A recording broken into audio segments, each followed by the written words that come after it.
Terrell Suggs and Steve Smith sit right next to each other in the Ravens locker room. The two veteran players obviously weren't around quite as much this year after they both tore their Achilles, but they were in the building yesterday as the Ravens held exit interviews in their final team meeting of the season.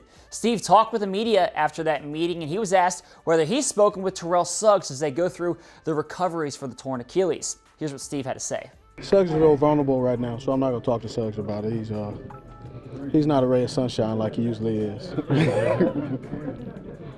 I've seen a lot of speculation on what this comment means and whether it suggests anything about Terrell's future. Well, here's my take.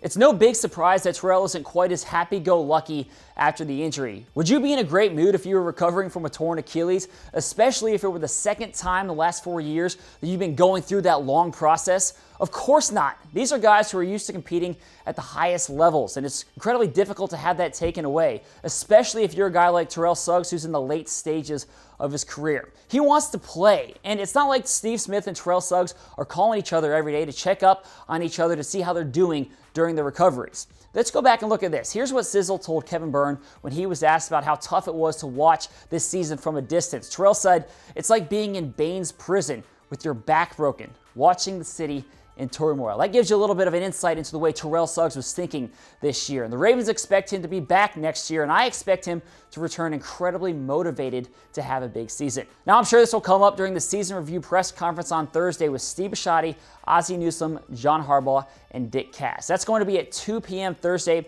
we'll carry that for you live so you can watch along with all the updates. That's it for me today on The Final Drive, but thanks for watching, and I'll see you again tomorrow.